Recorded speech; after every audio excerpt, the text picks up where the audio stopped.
Welcome back, everyone, to the Business Book Club. Today, we're diving into a really foundational book, one that kind of gave us all a shared language for talking strategy. It's Business Model Generation, a handbook for visionaries, game changers, and challengers by Alexander Osterwalder and Yves Pigneur. And our goal here is, well, it's to really get our heads around their core framework. It's this visual, systematic way to look at how any organization creates, delivers, and importantly, captures value. It's about moving past those old static business plans, and really designing how your business works. Okay, let's get into it. Yeah, and what's so powerful, I think, is the tool they gave us, the business model canvas. It makes these big abstract ideas really tangible. It's not just 9 random boxes on a page. It's a blueprint. You tweak one part and, well, the whole thing has to adjust. It's Yeah. logical. Okay, let's maybe start with the right side of the canvas. That's the bit focused on value and the customer. First block, customer segments. Exactly. Who are you actually trying to serve? You have to make a choice here. Yeah. Like, is it a huge mass market? Or maybe a really specific niche? Or maybe you're dealing with several diversified groups or even multi-sided platforms. And deciding who you serve immediately shapes your value proposition. That's the next block. And it's not just your product list, is it?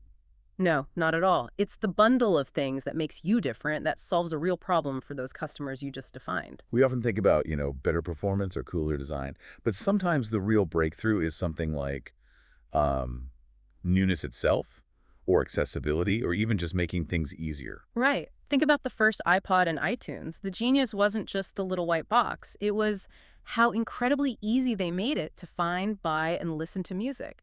That convenience was a huge part of the value. Totally. So you've got your value. Now, how do you deliver it? That's channels. Ah, yes. Channels cover everything, don't they? How people first hear about you, how they evaluate you, how they buy, how you deliver, even after sales support.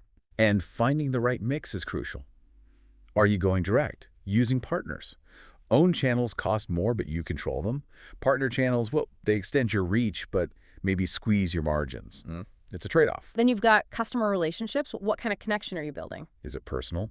Automated? Do you maybe even co-create value with your customers? And this isn't just fluff. It drives customer acquisition, keeps them loyal, or maybe boosts sales.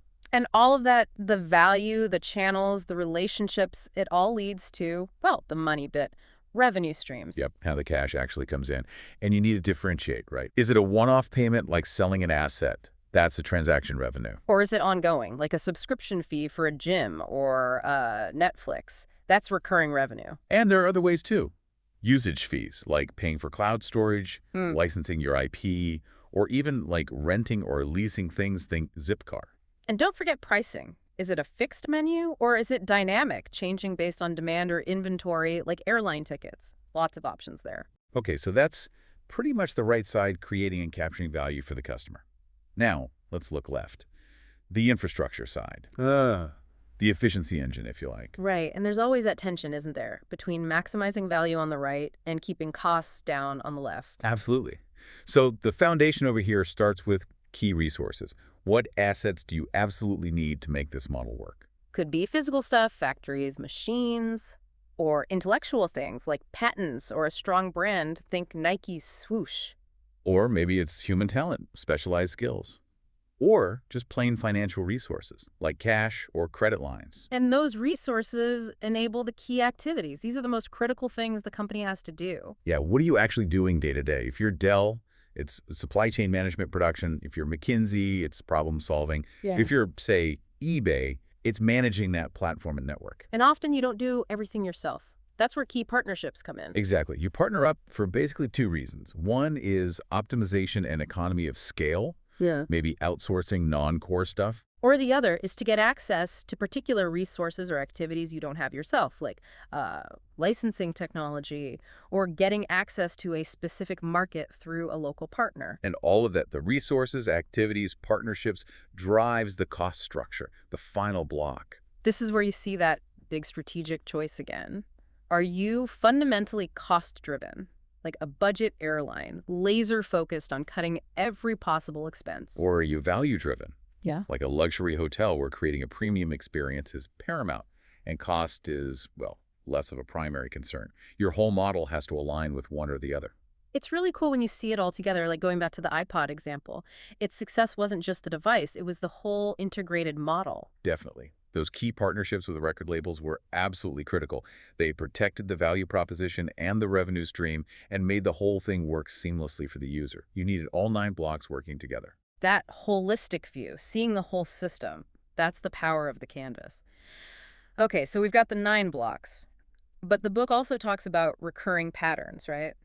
Common ways successful models are built. Yes, and understanding these patterns can help you think about how to innovate or disrupt.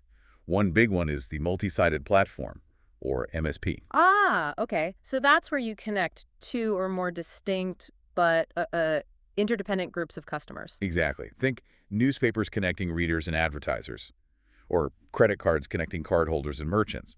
The value for one group depends on the presence of the other. That's the network effect. But that creates the classic chicken and egg problem, doesn't it? How do you attract one side if the other isn't there yet? Right. And the common solution is you have to subsidize one side to get things started. Attract them with a free or low-cost offer. Like Google giving away search for free to us, the users? To build a massive audience, which is then the valuable thing they sell access to the advertisers who are the paying side. But it's a strategic choice how you do that. Look at video games. Sony and Microsoft historically lost money on the console itself. They subsidized the hardware. To get a big player base, and then made money on game royalties from developers. But Nintendo, with the Wii, they flipped that. They went for a different, more casual audience, used cheaper tech, and actually made money on the console and the games. A totally different approach within the same industry pattern. Yeah, fascinating example. Another big pattern is free E as a business model. Okay, so this isn't just giving stuff away hoping for the best. The free offer has to be funded somehow by another part of the business model, right? Precisely.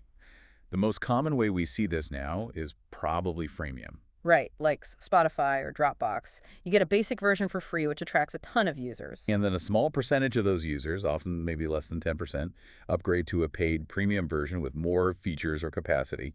And those premium users effectively subsidize all the free users. Makes sense. What else under free? Well, there's the older bait-and-hook model, sometimes called the loss leader. Ah, like cheap printer, expensive ink cartridges, or free phone locked into a long contract. Exactly. The initial bait is cheap or free to lock you into buying related high-margin hooks later on. Razors and blades is the classic example. Okay. And there was one more pattern, the long tail. Right. This kind of turns traditional retail on its head. Yeah. Instead of selling a few blockbuster hits in high volume, You sell less of more, a huge number of niche products, each selling only occasionally. but this only works if your costs are right. You need low inventory costs, and digital goods or print on demand, and a strong platform to connect buyers and sellers efficiently. Like Amazon Marketplace allowing small sellers access, or Lulu.com letting niche authors publish books without upfront printing costs. If a book doesn't sell, it costs Lulu almost nothing. Exactly. So those patterns give you ideas, but how do you actually design a new model or maybe reinvent an existing one? This requires a different way of thinking. They call it the design attitude. Okay, so less about just analyzing and deciding, more about actively creating and exploring options. Precisely. And the biggest pitfall here is designing something based on what you assume the customer wants. You end up like Henry Ford's faster horse problem. People couldn't articulate needing a car. So you need real customer empathy. You need to get beyond just surveys and demographics. Absolutely. And that's where the empathy map comes in. It's a fantastic tool for really digging deep. Right. It helps you map out not just what the customer does, but what are they actually seeing in their environment? What are they hearing from friends, from the media? And crucially, what are they really thinking and feeling inside? Their worries, their aspirations. What do they say and do in public versus what's going on privately? And identifying their real pain points, their frustrations, the obstacles they face, and their desire, gain what success looks like for them. That's gold dust for designing a value proposition that actually resonates. Totally. Once you have that deeper insight, then you start designing. And the recommendation is use visual thinking. Get out the Post-it notes and Sharpies. Don't just write a dense report. Exactly. Sketching out the business model canvas, even with rough drawings, makes the whole thing tangible. It turns hidden assumptions into something everyone can see and discuss. It helps you see the whole system. And that visual approach leads straight into prototyping. Yeah, and prototyping a business model isn't like building a physical prototype necessarily. It's more of a thinking tool. So you mean sketching out different versions of the canvas, testing different assumptions? Right. What if we targeted a different customer segment? How would that ripple through and change our key activities, our cost structure? You can quickly explore different strategic directions on paper or on a whiteboard. It lets you sort of play with possibilities, test things cheaply before committing huge resources. That feels like the core of that design mindset. That's it, exactly. Explore, test, learn, iterate. Don't just fall in love with your first idea. So if we were to boil it all down, what's the big takeaway from business model generation? I think it's that real business model innovation isn't luck. It's it's systematic. It starts with truly understanding your customer using tools like the empathy map. And then applying that design thinking, using the canvas to visualize, using prototyping to explore and test multiple options before you leap. Yeah, don't just execute the first plan. Big companies get this too. Think about Daimler testing Car2Go. That wasn't their core business, but they ran it as a sort of live business model prototype. Right, testing a completely different way to deliver value, potentially disrupting themselves before someone else did. Exactly. So maybe here's a final thought for everyone listening. Look inside your own organization or even your own project. Is there some capability, some asset, maybe even just a process that works really well internally? Could you perhaps take that piece and deliberately prototype it as a completely separate, maybe even radical new business model? Just test it. See what happens. Could it become something new? Could it, potentially challenge your existing core business down the line? Or maybe even save it? It's a powerful exercise. We really encourage you to grab the business model canvas.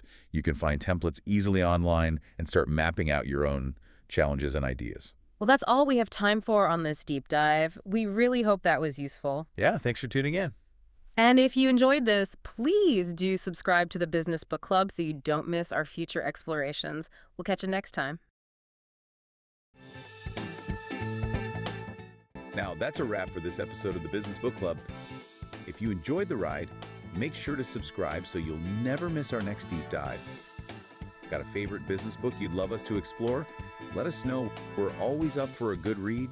And hey, don't keep all these insights to yourself. Share this episode with a fellow book lover or your work buddy who's always looking to level up. Until next time, keep learning, keep growing, and we'll see you in the next episode.